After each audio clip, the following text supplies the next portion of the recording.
Yes, we are live, and it is not Tuesday, it's Wednesday. I was about to say happy Tuesday. Happy Wednesday, our new time, besties and bosses. Let me pull this up in the group. We've got a good conversation we're going to have today. Did I actually put a title on this for y'all? Let me make sure that sometimes the Facebook thing, yeah, I did. Okay, we're having a mini masterclass today. I'm calling it masterclass because we're going to dive into some specifics around the one component your marketing needs if you want to get visible and sell. This is something I've been talking about with clients so much. Let me just pull myself up in the group because then I can sometimes see your comments a little bit better while I am. Tell me how you're doing. There we go. I can see myself. This is very exciting. Everything is working. How are y'all doing? How was your weekend? I know it's Wednesday, so it's not like really after the weekend, but I feel like it's still after the weekend because my husband's birthday was yesterday. So we had a weekend celebration for him. We spent some time going out in the city. We got to see my stepson. We went out to dinner with him, but then last night we also had I had a half day. We went out for coffee in the middle of the day and out to a really nice dinner. So it almost feels like a Monday to me. And I don't know, I think we talk about this. I definitely talk about this with clients, but I think there's something about being a business owner as well, where it's like, what is a Monday? What is a Sunday outside of the day of the week? I often feel on like holidays, like I don't know what day of the week it is because I make my own schedule. So there's a little bit of that as well. So it feels like a Monday even though it's a Wednesday. But tell me how y'all are doing, and I would love to hear how the beginning of year is going. I don't think we have a giveaway today, so we can actually, before we dive into this conversation, and this is one I'm hoping will be really valuable for you today because I know if you're here, you're serious about your business, you're serious about being a CEO, I'm sure you're showing up, I'm sure you're putting lots of thought and effort into your content, into your marketing, and I think it can be really challenging or feel really frustrating when you feel like you're doing everything right and you're clear on your messaging and you're taking the sales actions and you're not getting the results you want on the other side. So we're going to talk about this, and we're also going to talk about if you feel like your content's good and you're like, why the F are people not looking at it? I promise you that there is something you can shift, and we're gonna talk about that. And it's not just about trending audios, though we're not bad at that as well. Before we dive into today's class, if you are live, say hi with me. A reminder, we've got a free masterclass coming up next week. Suddenly it's here already, called 20K Months Multiplied. Please come join me. We're going to dig into the blueprint where I'm sharing the exact 5 components you need to sustainably scale your business. I have supported countless clients to not only 6 figures, but to multi-six and high multi-six from 250K to 500K, 700K, $1 million plus in their business. And what I've really seen to be true is there is a difference between what you need to go from 0 to 6 figures. I support many clients at that level too. So if you're that stage, I got you. And I think this class will still be valuable for you because we're going to talk about some components that are still foundational, but there is a difference between what your business needs to go from 0 to 6 figures from what you need to go from 6 to really doubling that to go past multi 6 figures and really to go to cross that 250K mark, which is why I'm saying 20K months. It's not just like a fun number I'm pulling out of my behind, but 20K months times 12 if they're reoccurring brings you to about 240, 250K per year. And I think there's just, my coach actually talked about this, Lacey Sites. I think there's that phase where you're kind of at the 125, 150K mark to even the 200, 225K mark, where there's just some components and some things that have to shift in business to set you up to be able to scale past that. And I think it can be a little frustrating. I think I put this in the landing page copy because a lot of times we just think it's like, well, this was all working. It got me here. Why wouldn't I just keep doing more of the same? And of course, there are elements you want to do more of the same, but there are some components that need to shift. There's a little bit of that what got you here won't get you to where you want to go next mentality. So we're going to dig into that in this masterclass. I have done this in my own business and I've done this with multiple clients, so I would love to walk you through this. I do think it's something that's just really helpful to have awareness around. So join me. When you sign up, you'll get a bonus playbook to help put this into action. We put quite a lot of thought into that. So this is like getting me coaching you for free. If you actually follow the playbook that goes along with it, it'll help you speed up those results. And if you sign up, you will be entered to win a VIP strategic scaling session. I've been fully booked for 5.5 years now. We do open up free sessions when I'm available to, but this is a full length session, a strategic scaling session where I'll plan with you and help you see how you can strategically scale your business, as well as identifying which of those components, those 5 components you really want to specifically focus on. So come join me. Oh, hey, Terry, nice to have you live. All right, now let's talk about marketing and the one component your marketing needs. So I wanted to talk about this because, well, for a couple of reasons. I have been studying my content always. I mean, I've been in business for 8 years this coming March, and content has been something that has always been messaging, content, marketing, sales. On the strategy side of things, that's where my zone of genius lies, and I'm really great in the mindset side of things as well. And it has been from day one. So I've been studying content for a long ass time. But last year, I've shared about this in different ways. Last year, around January, I really noticed a dip in my content reach. And so I very specifically or strategically, intentionally, whatever the word we want to use is there, really kind of doubled down on not just focusing on content, but really studying my content, what's working. We've since, I ran the numbers in this in ChatGPT. We've had like a 1,000 to 2,000% increase on average with the reach of posts. And it's been interesting. That was on Facebook. I've now just recently in the last couple of months started focusing on Instagram and have been really studying there as well. And I've just watched the same increase happen. It's just been fascinating to see that. But I've just been very intentionally studying my content, my marketing. And then this is also because I only work with clients one-on-one, and I review a lot of clients' marketing and their copy and their positioning and their messaging and literally what they're putting out. Like, this is what we're talking about on calls, but also I will review content for clients. I'm just literally studying all day long what's working, what's not working, and kind of what we need to shift. And so I wanted to bring that here because I do think we've seen just a lot of changes in the online space in terms of trends, but also just what's working. And I think we in many ways are, this is not a conversation about trends in this live stream. I think there are times for trends and tips and tactics. However, if we don't have the foundational marketing principles down and we don't know what we're focusing on, it doesn't matter what trick or trend you're playing with. If I know there's a trending reel on Instagram, for example, this is a great example. Someone on Instagram shared a hook that was working really well, and excuse me, and it was really interesting to see people play with that hook, and I played with it as well, and I think we got some pretty good reach on that for what our average reach is. But to see that it wasn't like the hook and the trending audio was the thing that was going to get people reach and convert. It was knowing what we're going to talk about today and some of the specifics for your marketing and how someone applied that to the trending audio and to that hook that made posts blow up or not. And I think that's what we really want to be mindful of, because there has been so much that's shifted in our space. And especially if you're in that phase where you're like, I am doing all of the things, like I am focusing on my content, I am pouring out value, like this shit is valuable. I think it's really easy then to be frustrated or to try to latch onto trends and then get frustrated when you don't see the results, or to be like, oh, that doesn't work for me. And I think we want to remember, I think it's helpful to know marketing trends and you can take them or leave them, but what makes those work is the strategy that's under it.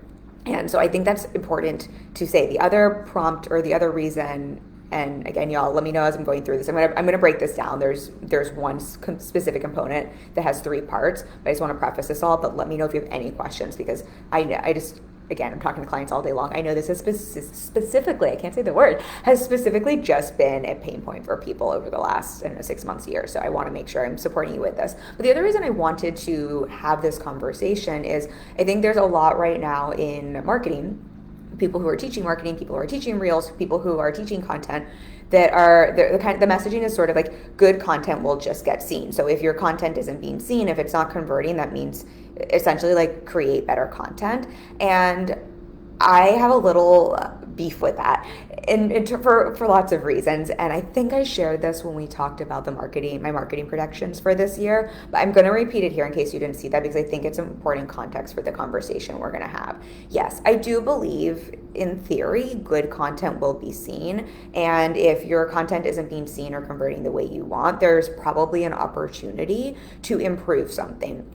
Right, that is what we are doing. I am great at marketing. I am great at content. I am great at messaging. And this is shit I'm literally studying all day, every day in my own business and clients' businesses, because messaging, marketing, content, and trends, they are not static. It is something that is ever evolving, but it's something you can always improve. But you always want to be studying your audience, your content, your client. In my opinion, I think that's why we continue to have things that perform well. And so yes, I do think there's an element of this, but I think this also, it almost like misses the point. I don't think it's that good content will just get seen. I think it's good marketing will get seen. And I think there's a really big difference. I think you can have really excellent content that is really high of high value and really supportive. And if someone could actually see your content, join your live stream, join your masterclass, read the actual caption in your post, it would do well and perform for you and convert for you. And it has nothing to do with like your content not being good enough. Plus, I just think that kind of messaging gets into people's head mindset wise, because then they think, oh, I'm not good enough. And if I was just better, right, then my content, my marketing would perform better.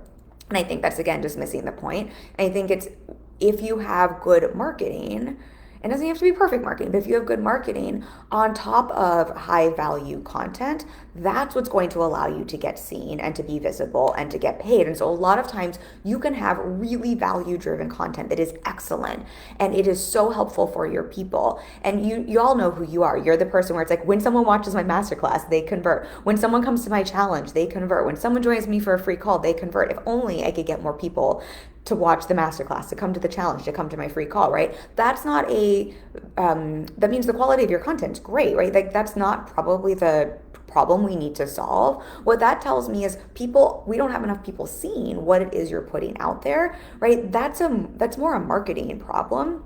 And I did share this somewhere, so forgive me for repeating myself, but y'all, I know, don't watch everything I put out. Terry says, I signed clients when my content was crappy, LOL.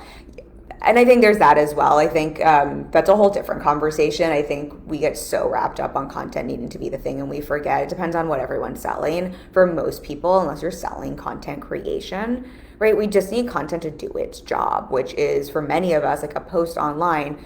Most people's posts are not, when someone's like, my one post converted into 6 clients, it's like, yeah, but like what really converted? It was probably the sales call on the back end. It was probably the relationship you built with people. It's probably, all of these other components. And so I think I love for you for saying that, Terry, because I think we can also take the pressure off of content in that way. And remember, what is the purpose of each piece of content? Is it to get visible? Is it to bring someone into your funnel? Is it to get someone to book a call, right?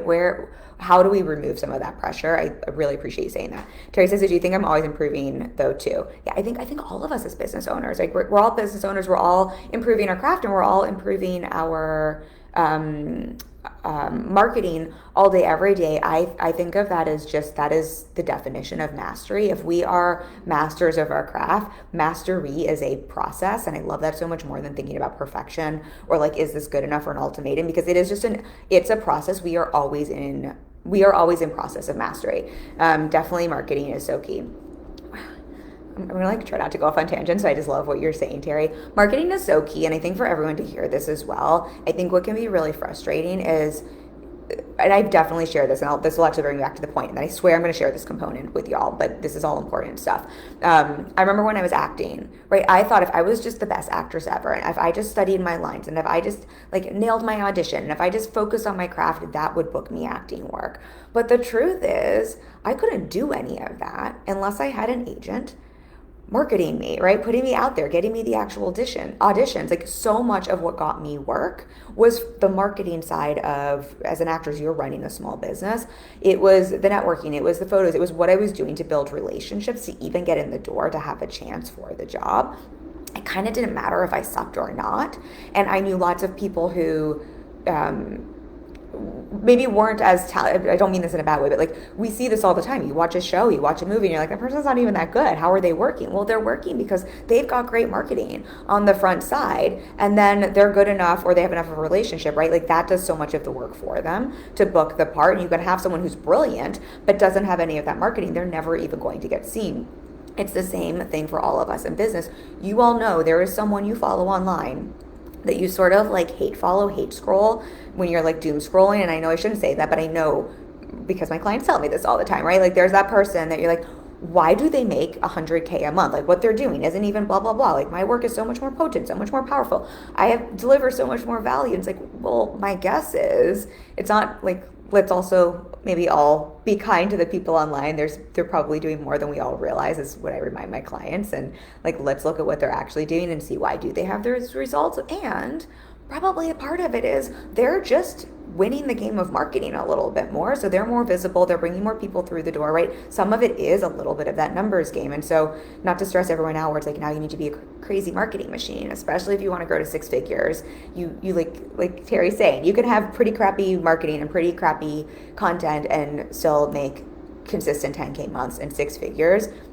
maybe that's like not the best thing for me to sell as a business coach, but I just think that's true. I do think as we're getting to 5-figure months to multi-5-figure months and above, right, this becomes just more of a focus for everyone. And I do think for everyone, even those of you growing to 6 figures, it is just more crowded and loud online. So this becomes something to think about. But that's what we're saying here, where it's like your content could be excellent, your work could be excellent, but if we're not getting you visible and seen, and you don't have marketing that's doing that job at the like top of your funnel, so to say, right, like no one's getting a chance to see how great your work is. And then that becomes the problem we really want to solve for.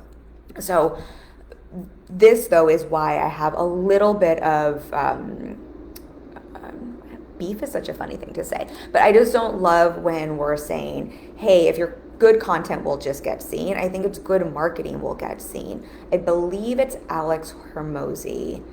If not, I think it was Alex Hormozy who I heard on a podcast interview or something somewhere, and he was speaking to this, and I really appreciated what he said. He was talking more about hooks, but hooks are a part of your marketing, and he was saying essentially you can have a so-so piece of content, but if you have a good hook on that, it will get seen, it will convert for you. You can have a good piece of content but not have as great of a hook, basically marketing, and it's just not going to perform that well. And then yes, if you have like the most epic content in the world, right, you could have kind of a crappy hook and that'll probably get seen and shared, and so like it doesn't need the same marketing, but it's still going to need something. Otherwise people just aren't ever going to share it to put it out there in the first place, right? You still have to have some sort of marketing for people to even know it exists.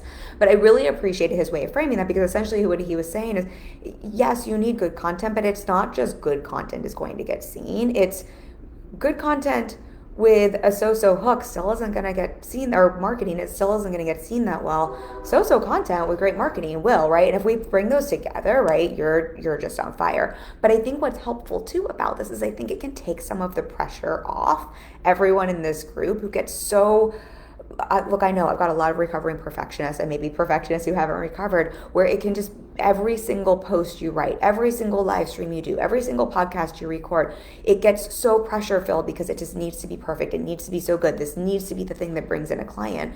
And not only does one post not a customer journey and sales process make, or marketing strategy make, so let's all take the pressure off of things. And let's all remember, all of this is a test. I get kind of excited when something performs not as well because I get to figure out why. I've been testing reels on social media, and it's just been really fun in many ways to see like, oh, why did this one do better than that? Like, let's break this down. Anyway, I digress. But the thing here to see is, I think if we can see, oh, it's you don't even have to focus so much on having perfect content. We don't need to put crap out there, but like that's not necessarily the thing that's getting you super visible and bringing in potential clients in the first place anyway. It's more the marketing on the top front. All right, hope that's making sense, because now I want to talk about this component I have now been teasing out for way too long. So when I'm looking at my clients' contents, and I'm reviewing this and we're talking about this, one of the biggest notes I have been giving, yes, I always say connect the dots, tie this to the results, tie this to the pain points, but what I've been speaking to a lot recently is specificity. Specificity is the component your marketing needs. And there's 3 key aspects of specificity I'm going to break down, and I'm going to give you some tangible examples. I'll use some of my own content, so I'm not disclosing any client's confidentiality, but this is the lever that changes the marketing game. And this is just what I see making a vast difference, using that real hook that kind of everybody was using, because it was like apparently like the viral hook. What I really saw, because I saw quite a few people using it, and just from like a very neutral perspective as someone who's just studying this, it was just like, oh, well, the reason this one performed so well is it was just far more specific. And this one is using the hook, but like the reason it's not performing as well. And there are, obviously with reels, there are other elements that come into play as well, but this was definitely one element. It just wasn't nearly as specific.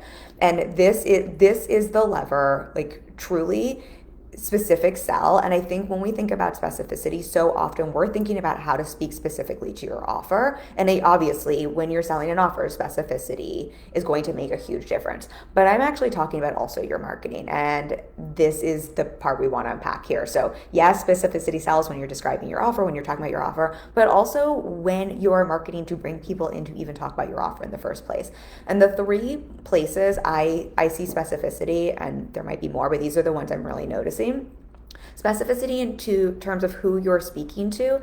And I know this is like the most boring, basic ass business shit that we all think we fucking know. And I will tell you, this is something I still revisit myself. Hey, Claire, nice to have you on.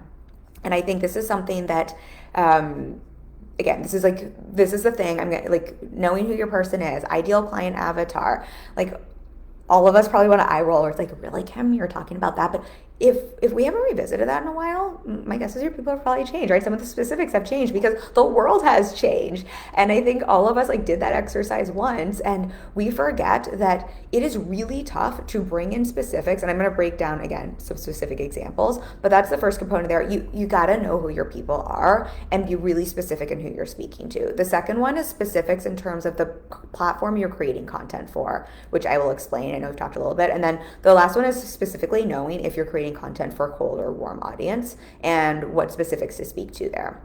So let's break those three down. And again, if you have questions, throw them at me. Kathy says, or where ideal clients are has changed with new platforms. Yeah, I think that's so true. I will say, Kathy, I'd be so interested to hear what your thoughts on this. I think a lot of our people are on all the platforms. I mean, depending, I have clients, for example, where it's like, we're definitely focusing on LinkedIn because that's where their people are versus Instagram because they're in the corporate space. But for all of us, for example, if you're like Facebook, Instagram, everyone here, like we track the data on the back end to see where traffic's coming from. We still see traffic from both, but I think how people are consuming content on each platform is different. And we'll break this down a little bit more in a moment, but 2-3 years ago, we could create content and share it on both platforms and it performed pretty much the same. I'm just not seeing that to be the case. However, I do have a caveat to that, which I'll explain when we break down the platforms. But Kathy, I'd be interested to hear your thoughts on that as well. Okay, so let's talk about the first one on specificity with who you're speaking to, and I'll give some examples here. Because, and again, these are like literally things I'm talking to with clients with their content. I do think, and I need a sip of water, y'all.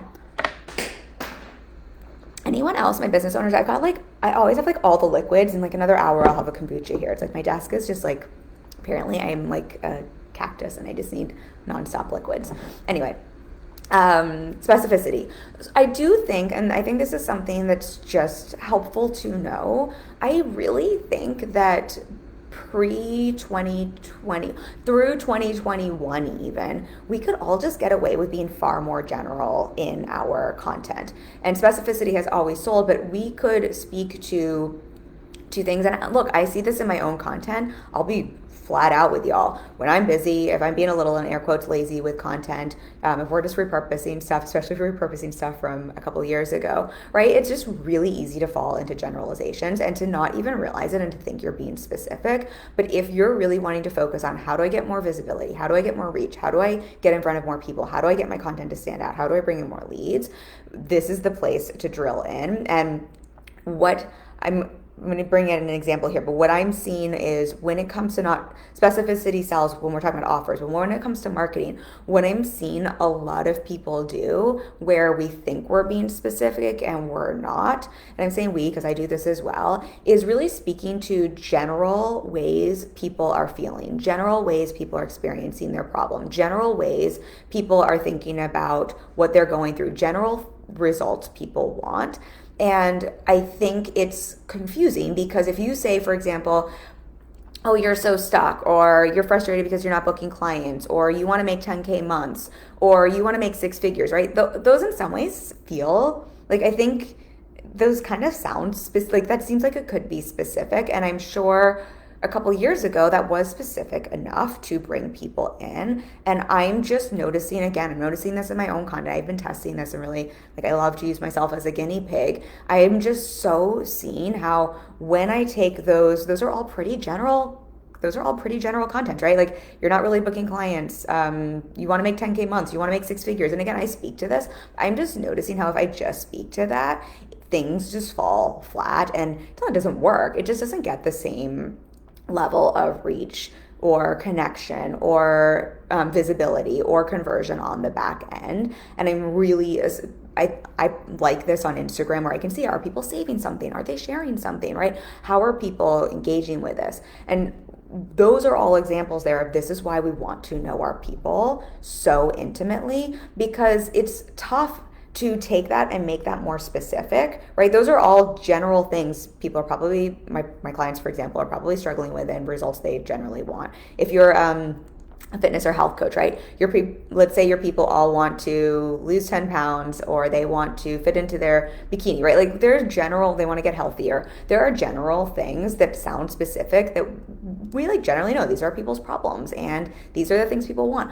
But the magic that's going to blow up your marketing is taking all of those relatively specific but still kind of surface level generalities and taking them layers deeper and really drilling into, but how is someone experiencing that? How are they thinking about that? How do they feel about that? What do they really want from that? And speaking to that specifically is going to make the difference.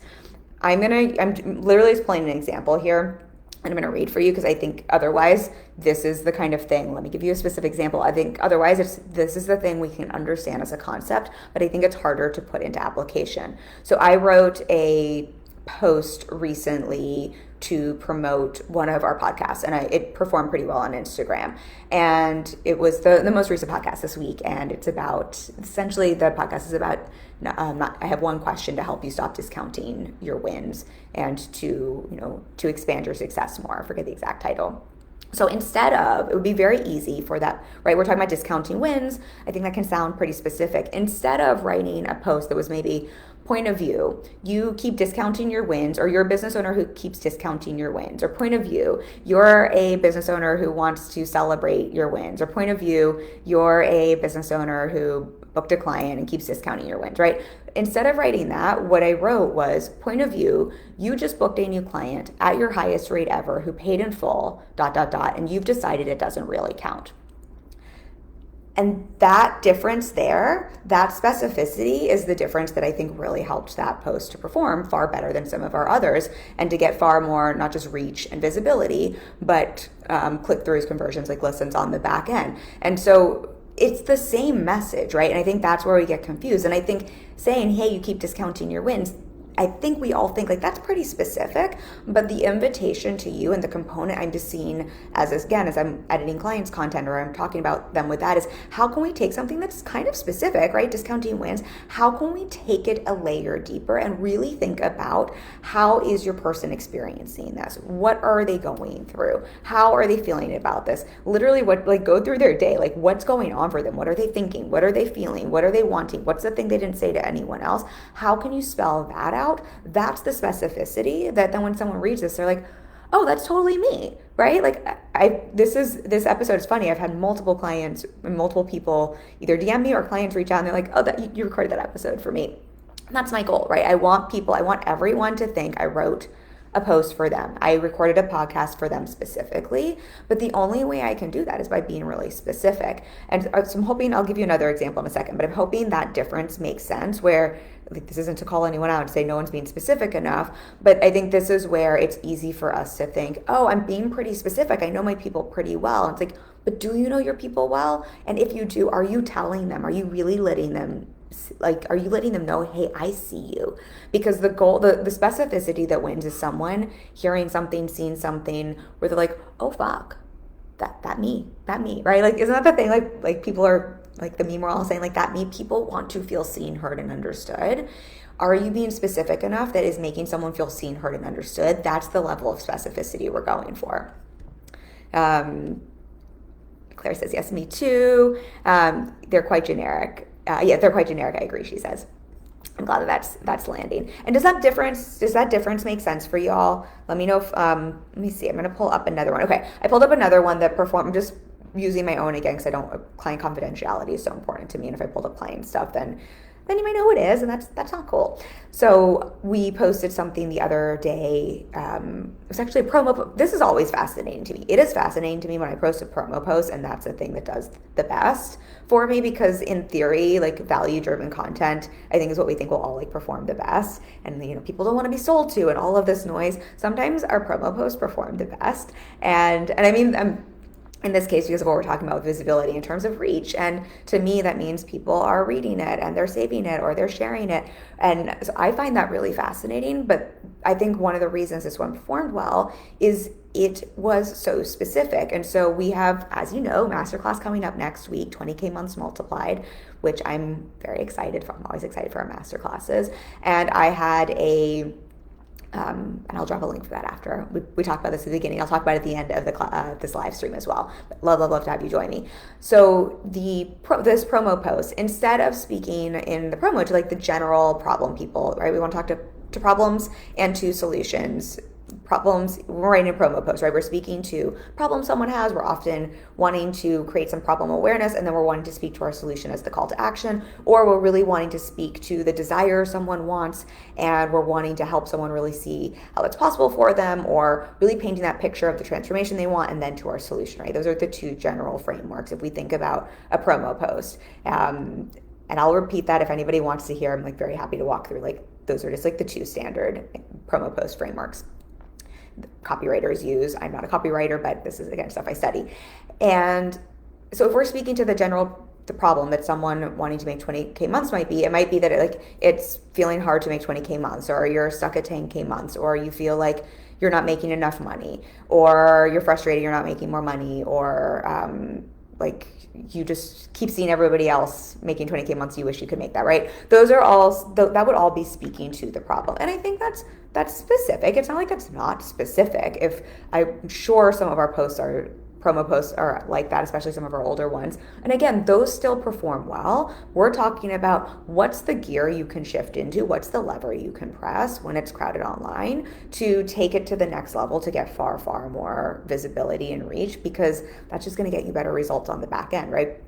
I mean, it just kind of makes sense. If you reach a ton more people with your marketing, more people are going to see your content. They're going to connect with the value. They're going to get to know you, right? It's going to bring more people through the door. You still need something good on the back end, but it's just going to serve you there.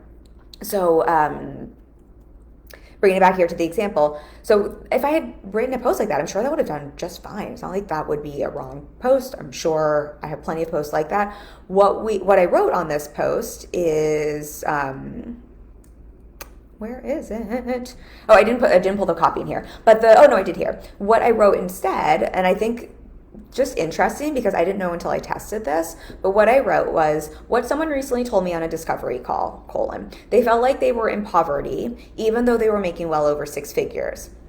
And then I went into those specifics. And disclaimer here, I say this in the post, and this person and I talked about how obviously being at 6 figures is not being in poverty, but the financial stress she was feeling was really real. This is what I talked about, and how, this is something people don't talk about at 6 figures, that you can make 6 figures, but because of the expenses and the taxes that are included, you're not taking home 6 figures, and it can still feel like you're living paycheck to paycheck or going month to month. And this is one of the reasons making 6 figures is incredible and huge, and you can still feel wildly abundant. And I know a lot of people come to me who are at the 6-figure mark or around that place and want to double or triple that for this reason. And so I said, you're not greedy if you want to make more. And this is why I'm teaching the masterclass on 20K months multiply, because there are 5 components you need to be able to double or triple your revenue. Right? But that is far more specific to what I know my people are going through. Is it specific to everyone? Oh, fuck no, right? Like there's lots of people who are going to see that. And I actually didn't think, I tested this. I did not think this post would perform very well. I actually thought people would see this and eye roll and be like, really? Being at 6 months feels like you're in poverty? Except for I know I have clients who are starting out in business who want to get to 6 figures. I've helped over 15 clients scale to 6 figures, and like that's a big deal. And so I thought maybe that part of my audience wouldn't like to hear this, but I think everybody in my audience at least wants to get there or to double or triple. I think there's so many people who this hit a chord for, where they're like, this is the experience I'm having. No one's spoken to this. This is how I'm feeling. And it was so specific where it's sort of like, oh, that's literally like the words in my head kind of a thing. So for some reason, didn't think this would perform well, but it ended up being one of our better performing posts over the last week. And so that's an example of just really drilling into the specifics, right? Instead of, again, talking to the surface level problem, which is not wrong. You will still have content marketing that performs well, but drilling it in, hopefully this example is helping paint a picture, drilling it into how is someone experiencing that? Literally, what is someone saying? Literally, why are they thinking? Specifically, why do I think this is a problem? Specifically, what is my solution? Right? Specifically, what do I see here? That just helps it connect with more people and helps get more people to actually read your whole piece of content or your whole promo, instead of oh my gosh, this is what everyone has just said in my feed. Scroll, scroll, scroll, scroll, right? Because it's sort of, it's like the Charlie Brown cartoon where it all just starts to feel like, wow, wow, wow, wow, wow. Claire says, I love when people DM me and ask if I have a secret cameras on them. Yes, it's the best compliment ever. I love that. Like, it's literally the best compliment. I agree with you. Claire says, such a reminder to go back to this level. Yeah, and just for everyone here too, I think just so important to acknowledge, and this does take more work. And so, this is why sometimes I'm in air quotes lazy with my content. It's not, or lazy with my marketing, because, I'm full with clients, and sometimes that's not top, like, this does take a little bit more thought. I do think the more you're doing this, the easier it gets. This is also why since last January, we've been focused on this in and testing different things in my business, but it's also why we're focused on doing less better, and why we're doing one masterclass per quarter instead of once a month like we used to, because it does take more time to drill into specifics and to be that much more dialed in, and that's really important to me right now. So if that's just helpful to hear and just helpful to normalize for if anyone's like brain is hurting with this, but I think it's also just a helpful reminder. It's like, this isn't about like a trending audio. Not that isn't useful, right? But a trending audio isn't going to support you if this isn't going along with that trending audio. This isn't about whatever the trends are, right? These foundations are, and going back to basics, are what's always going to make any of those trends work for you at a higher level. Claire says, I was about to say I got a bit lazy. See, I like to mind read. I know where everyone's brain is going to get with this. So yeah, I think everyone cut yourself some slack. No one in this group is lazy. No one who's a busy business owner is lazy. I think what happens is a couple of things. You're a busy business owner. Oftentimes people get busy in the delivery of things. I think there's an element of what we also don't want to reinvent the wheel. So if something's working, we want to rinse and repeat it. And I think for Claire, I think it's okay for me to say this. We've been on each other's podcast. So I know you've been in business for a while, so you've had a lot of businesses. I think for all of us, things have also just shifted. And so a lot of things just worked differently or better. And so I think if it's sort of like, in air quotes, lazy marketing worked a couple of years ago, and we're all busy serving clients and running our businesses, and we're not content creators professionally, why would we put more effort, quite honestly, into something? I know that sounds effed up, but yes, I want to have valuable content for everyone, but my main job is serving my clients. So I'm sort of like, why would I overexert somewhere if I don't need to? If I'm thinking 2020, we were overbooked, and my marketing was honestly far less dialed in than it is now. But so like, why would I have poured more thought, time, and energy into, like, that isn't even a smart CEO move. So also just to cut everyone a little bit of slack here, but also to help anyone see where it's like, if you're not getting the visibility you want, this is something you can dial into. Claire says, of course. Terry says, I do spend the majority of time working with my clients and being intentional on how I can help them more individually. Terry says, I've been doing a lot more repurposing and just revising my existing content. That's exactly what happened, Claire said. Yeah, I think that's just so helpful to see and just to normalize for everyone. And Terry, I think that's just so helpful too for everyone to hear. I think with repurposing content, like, it's just also helpful to see. I was just talking about this with one of my clients because she's feeling quite full. We were talking about her repurposing content. The thing I said to her is like, that's great. That is what your content is there for. That's an asset. Like, use it. And I think in our current landscape, we're going to talk now about specific platform content. But I think something I've just really seen is repurposing content is a great tool for maintaining and showing up. But if we're really wanting our marketing to get us more visible, to bring in new leads, to take it to the next level, repurposing content tends to, right, it's more a tool for like buying back our time, less a tool to like put some fire, some like logs on the marketing flame. But I love what you're saying, Terry, because there's also that element of like, how can we rework some of that old content? If we're taking old content, repurposing, putting fresh wrapping paper on, I think that can be super potent. And then that's where you can bring the specificity in. So I think just so helpful for everyone to have these things normalized.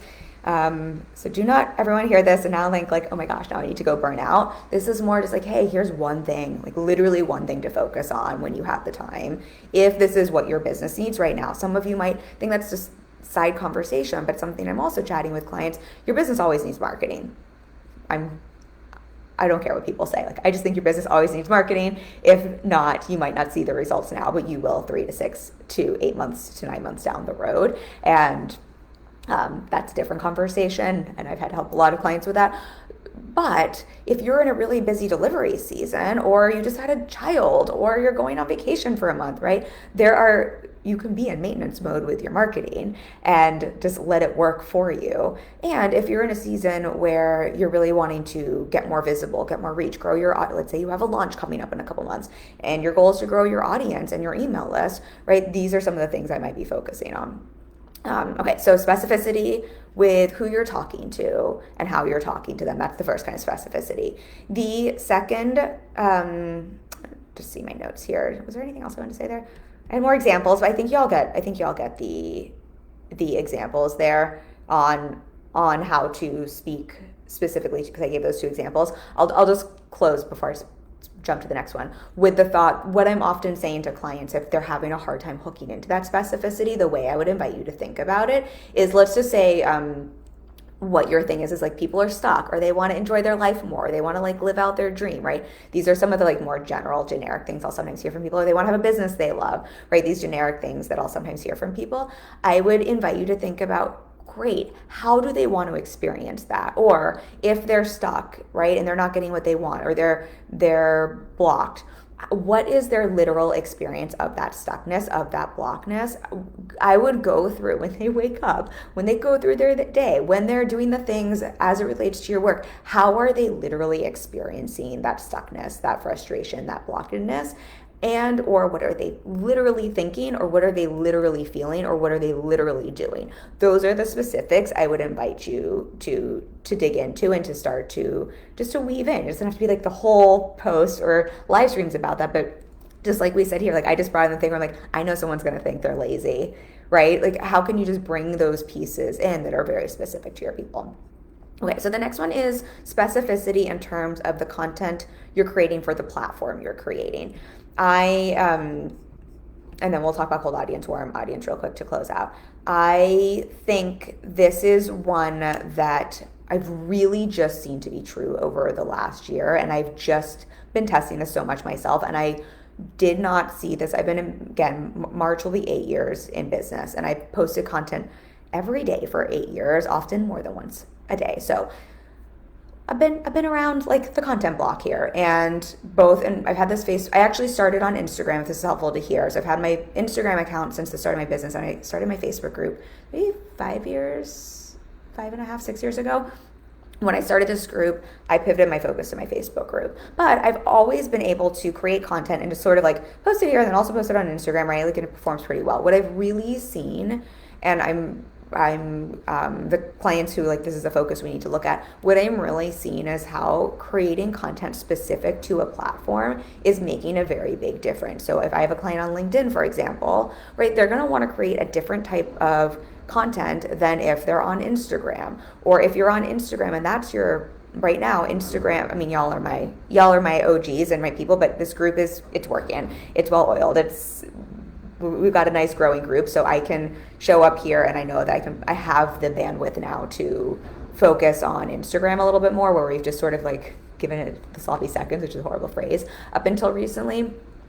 If I'm creating content for Instagram, right, that's going to be very different than the content I would create for LinkedIn or even for the group. Now, the context of the content might be the same. The value might be the same, right? My person, my ideal client, who they are, what they're struggling with, what they want help with, the solution they want, the call to action, right? That might all be the same, but the specific type of content and how that content is being made is going to be specific to platform. And so I think that's just something where I'm sure I've talked about this before, so this is not brand new information, but I think it's helpful to remember for a couple of reasons. One, if you're trying to create one piece of content and share it across 4 platforms, I would just stop.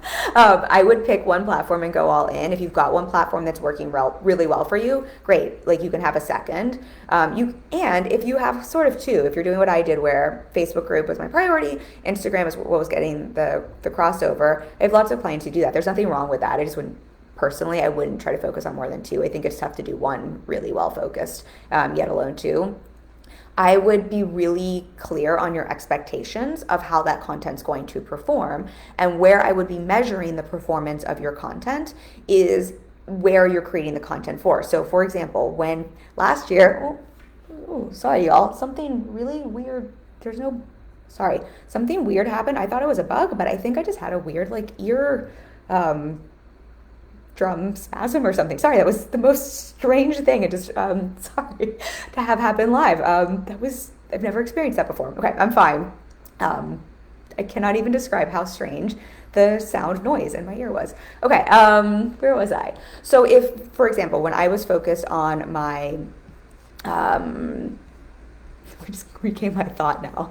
When I was focused on Facebook group, creating content for the Facebook group last year, when I noticed the reach go down, I started really studying and just like playing with and testing different content. That was for the Facebook group. And so where I was looking at reach, where I was looking at engagement, where I was looking at conversions, where I was looking at are these things I'm testing, how are they performing? Is this improving? Is this keeping things the same? Is this decreasing? Like, what are the levers that are helping this content to perform better? I was judging that based on the Facebook group. Now, I repurposed that content to Instagram, but if it didn't perform as well on Instagram, that made sense because it wasn't content that was created for Instagram. Instagram has quite specific formats, right? That is for how we consume, for what people want to consume on Instagram versus Facebook. So it's not that I didn't repurpose it. I still got the benefit from this. I know we've talked about this before, but in this context, I think it's helpful to hear. Now that I'm creating content for Instagram specifically, it's interesting. This was the caveat I was going to give earlier. What I think is actually quite interesting is I'm seeing some of that perform even better in the Facebook group, which I wouldn't have expected. However, I'm still changing it for the Facebook group, and I think that's helpful to hear. So we're now creating content for Instagram because I'm really just seeing how you need to create content specific to the platform you're focused on. This is obviously still a focus of mine, but again, this group works like a well-oiled machine. That sounds like also a horrible term, but right, like it's growing, it's working. I know what I'm doing here. So I can put the shift and focus onto Instagram. So I'm creating content for Instagram now. So that's where I'm measuring, oh, did this work? Did this not work? That's where I'm testing things. That's where I'm like, oh, fascinating. This didn't perform as well. Why is that? Oh, fascinating. What we just shared here, this performed so much better. Why is it? Oh, look at how specific this content was versus this other post here that wasn't as specific or whatever the thing is there. Then if it doesn't perform as well in the Facebook group, I'm like, well, that makes sense because I created this for Instagram. I'm repurposing it in the group. That is to be expected. And so I think that's one of the reasons this is very helpful to know. But also if you're trying to do that thing where I just do think in the past we could cross promote in that way and it would perform the same way. I'm just not seeing that happen. The other reason I think this is helpful to know is if you are, let's say, just using Facebook, Instagram, because that's what I do, but I have a client who's on Facebook group and LinkedIn. So maybe that's a good example there. You can still cross over if you wanted to still perform really well on the other platform. I think just being clear that you want to make some changes so it's platform specific. And so this is just that other kind of specificity. So even when I'm taking something, let's say a reel that I created on Instagram and I'm sharing in this group, I'm not sharing the reel in the Facebook group, right? I'm taking that and we're making some modifications so it still fits the Facebook group platform. So it's specific here. When I create a carousel, I'm not giving you all the carousel slides because I don't think anyone's going to read that in a Facebook group, right? That's just going to be lost content. We're modifying that so that it's a longer form piece of content in the group. So hopefully that's helpful to hear, but I really see that's another form. So specificity to who you're speaking to, and not just the offers you sell and specifics sell, but also specifics in your marketing, the problems, the challenges, the results, but also specifics in terms of really deciding and understanding. I had a conversation with another client last week, and she was like, oh, that's really interesting when you say this to me. And she's a multi-six-figure business owner. It's not like she doesn't know what she's doing. These are just things we sometimes forget, and things have changed over the last couple of years. She's like, until you just asked me this, I realized I don't even know really where I'm just creating content. I'm not necessarily creating content for one platform for the other. I'm not thinking about that. I'm not even thinking about what I'm prioritizing. I was like, great, well, we need to make that decision. Let's get really clear on that. And also then let's get clear on, like, that's what we're measuring, but also that's what we're optimizing for, not for the other platform. So hopefully that makes sense. But if you have a question, let me know. And then the last one here, and we're gonna get coffee. My ear is fine now. Okay, so I won't be a weirdo. I'm going to wrap this up quickly because I have to be better about our time on these live streams because I have client calls after. I do have a small window after this live stream, but I've got to be good on our Wednesdays because I do usually have client calls after our live stream. But the last specificity I'm seeing is helpful for marketing so you can get more reach is understanding the kind of specificity you want to speak to if you're speaking to cold audiences versus warm audiences. And I think also understanding what your goal is with your content. So I think this is something that's a bit nuanced, but I think we forget sometimes that when we create a piece of content, a lot of times most of what most of us are doing is we're creating content for warm audiences. When most of us go to create content, we're thinking about the people who are already in front of us, who kind of already know, like, and trust us. And we can speak to the people who know, like, and trust us a little bit differently, right? They're already bought in. They already know you. They already like you. They already trust you, right? There's just a different conversation there versus if your goal is to grow your audience, to bring in more warm leads or cold leads to warm up into your customer journey. Let's say you're about to have a launch coming up in a couple of months. You're growing your audience. You want to grow your list. You want to move people through your funnel. Right. And so you want to reach more cold audiences, or you're sharing content in other Facebook groups, right? You want to bring in cold leads and warm them up. Hopefully everyone understands the concept of cold versus warm audience. If not, let me know and I'll explain that. I think everyone in this group understands that, right? We want to understand what kind of specificity to speak to. So I'll explain this, and then I'll also use myself as an example, just how I think through this, so this is helpful for everyone. But when we're speaking to a cold audience, we need to remember they don't know you. They don't like you yet. They don't trust you. They don't know why the fuck to pay attention to what you're saying. And so if we're just speaking to a lot of stuff about us, or a lot of really nuanced concepts or things that we just kind of expect people in our audience to know, or even just a lot of personal things about us and our business, that's not going to matter as much because we haven't built the relationship up with someone for them to care, right? I don't care where someone I don't know is going on vacation, for example. That's just like a silly example. I don't care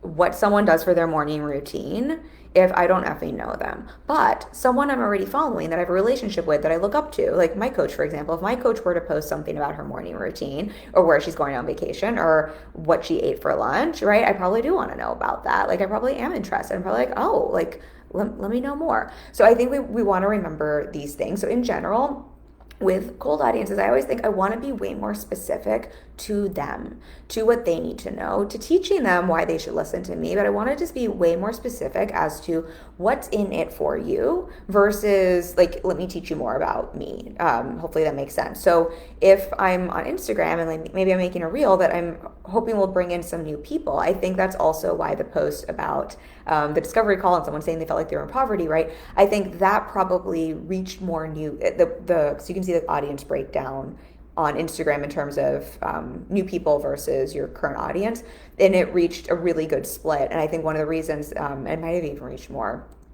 new people, and I think one of the reasons for that is this was so specific to other people, to them, what's in it for them, versus if I had talked about what I did to make multi-six figures or what, and I think that can still be valuable, but do you all see that difference?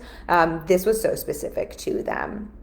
Now, when it's your audience, I think you can go way more in depth. You can be more nuanced. You can share some of those specifics because people already know that they trust you and what's in it for them. And so I think those are just, again, specifics we want to be aware of when creating content and when we're understanding where we're placing content. So if I'm sharing a post on Instagram or in this group, right, I'm aware that I probably am speaking to some warm people and some cold people. I'm going to share different things in that post than I might in my Instagram stories, for example. My Instagram stories, probably people who are a lot warmer to me, right? I can share, like when I share my bite-sized biz lessons, those are probably going to perform better in my stories with my warm audience than if I took those and put them into my feed. Similarly, what I share in the podcast, right? So much more nuance. And it's like we're talking more and having a conversation. That's usually a warmer audience. I'm going to share very differently there than I would in a post that I'm going to put into another Facebook group, for example. Hopefully that makes sense. But I think this is just something, again, not to get overly heady about it or overthink, but I think it can also just help you break down when you're looking at something. You're like, why did this perform well? Why didn't this perform well? How come my audience loves this, but when I post it in other Facebook groups, we hear crickets? How come, why am I only getting signups? This is something I was talking about with a client recently. She's like, why am I only getting signups in my group and not in other groups? And we were looking at the promos. I'm like, well, this makes sense because this is something that, like, if I already knew you, I'd sign up for this. But if I was brand new to you, I need to hear some different things to sign up for this. So if we're sharing the same promo post in other groups, it's probably just missing a lot more people because that's a colder audience than your Facebook group. So again, don't get overly heady, but I think just things to think about. And when we're thinking about specificity, understanding specificity with who you're talking to, what they're going through, what they want, right? Specificity, even when you're talking about your own examples that you're sharing, specificity in terms of the platform you are and creating content for that, as well as when you're breaking that down so you can give yourself some grace. And then specificity, just understanding who you're speaking to. Is this cold? Is this warm audience? Who are you intending it for? I think that can just be very, very helpful. And I think that can also be helpful with things like, and I swear we're gonna close this out, but I was sharing, one of my clients had a viral reel that went to 1 million, and what we looked at is the reason that it got so much cold traffic visibility is it was so specific. It was so specifically general. It was so specific to her people, but it honestly was quite general in terms of the work and what she sells. She has a brick and mortar, like, offline business. So it's quite general, but very specific to a segment of women, which is why it did so well in terms of reach. But we were also looking at, that's great. That's how we could get in front of lots of people cold audience wise. But honestly, it kind of didn't do a whole lot for her business because it wasn't, it was just specific to a cold audience to get eyeballs, not specific enough to her warm audience and not specific enough to her business and what she does and the problems she solves, like all of the things that would actually convert that traffic into followers and teach them why to stick around. And so I think those are things to think about as well, where I think sometimes you want to be really clear on what your goals are with your marketing and what that marketing is doing for you. There are things you can do just to get a ton of reach and visibility and a ton of likes and a ton of engagement that aren't necessarily going to do jack shit for your business. And I know this because I have clients who come to me who have 100K followers and they're not converting off the back end. And so I think just remember that as well when you're thinking about cold audience, warm audience, and the specificity in terms of what you're talking about. Not to hear that to me like, great, I want to grow my audience. That means I need to just like do all these things that are going to grow my audience, but just bring a bunch of people through the door that are never going to be the types of people that are going to convert, or I'm never also creating the content that's now warming them up. Last thought here, but I think this may be helpful to hear just because I've been playing on Instagram. This is why I still share carousels. Carousels are still some of the better performing content for us. But it's better performing. Well, we get a good split of new people as well, but I think it does a really great job of warming people up and for more conversions than Reels. I think Reels are great for visibility. I think they're still great content, but I think we have to even think about how we consume a Reel versus a carousel. So like, I'm still thinking about how can I make sure I'm having that combination of both. That's why I'm still doing bite-sized biz lessons, for example. My Instagram, those are my stories on Instagram. I share 3 a week. If you're not following me there, you should come follow me. I share a really short lesson every day, 3 days a week, Tuesday through Thursday. Those don't get nearly the same visibility as, say, a Reel, right? And this is for my warm audience, but that content converts for me at such a higher level than a Reel with far more reach, but they both serve a purpose in my marketing and in my customer journey. I'm just really clearly I'm specific on why I understand why I need both, what their specific role is in the customer journey, and what I want to speak to in each so it can serve that function and purpose. So hopefully that makes sense, right? I want to get visible in front of new people, but then I need a way to continue to have those touch points to deepen that relationship. Otherwise, I've just got people coming in here and doing nothing, or I'm only warming up and nurturing the people who are already here, never bringing in new people. We need that combination of both. All right, I hope that was valuable for you all. Let me know if you have, I don't know why I can't sing while we're singing, but Those are the three areas that I would invite you to look at with specifics. If you're playing with marketing, you want to have more visibility, you want to have more reach, you want to get more eyeballs, you want to bring in more of those right fit leads that turn into right fit clients, this is the one component I would invite you to focus on. Don't make yourself crazy. Don't make yourself wrong if you're busy and you're not lazy if you're in a season where that's not what you're focusing on. But if you have the time, and this is the thing that your business needs, right? What does your business need right now? If your business needs you to be in client delivery, or if your business needs you to rest or to recharge or to create a course material, right? That this might not be the place to focus. But if your business needs some more marketing, some more audience growth, some more leads coming through the door, I'd invite you to look at specifics, specifically who you're talking to in your marketing, specifically what platform you're creating content for, and to be mindful of that. And then specifically the cold, warm audience, who you're talking to, who you need to focus on, what you're talking to there, right? If you have any questions, again, drop them for me and I will make sure I come back to this afterwards. And then again, if you want to come join me for next week's masterclass, I'm super excited for it. 20K months multiplied. It's a brand new masterclass. I'm going to give you my blueprint with the 5 components you need to sustainably scale. I know I said this at the beginning of the live stream, but some of you hopped on a little bit later. I think what's just helpful to understand is there really is a different set of components you need to go from 0 to 6 figures, and even to, I'd say, 150, 175K per year than what is required to take your business from the 175K to 25K mark to get to 250K years and above. And I think this is a place that can be really crunchy for business owners because it feels like you're doing well, you're making money, but it's like, what do I need to do to get the next level? And I do think that 6 figures is amazing. 175K is amazing, right? We're not making any of that wrong, but I do think things get a lot easier for you when you're at the 250K mark and above because you have the revenue that can support your investments, your expenses, and your taxes and still pay yourself really well. And that's what we're going to dig into. So come join me. I'll drop a link for that. When you sign up, you'll get that bonus playbook to help you put this into action to speed up your own results, as well as entered to win a VIP strategic scaling session. And I would love, love, love to have you join me. And if you're interested in working with me, if you're like, screw the masterclass, I want one-on-one support, I will drop a discovery call link as well for you. We have some openings coming up in, I think, February, March, April. We're booking in that general time frame, so I'll drop a link for that as well. I would love to connect with you. And then I will be back next week for the masterclass. So I will see you all then. Lots of love, y'all. Bye.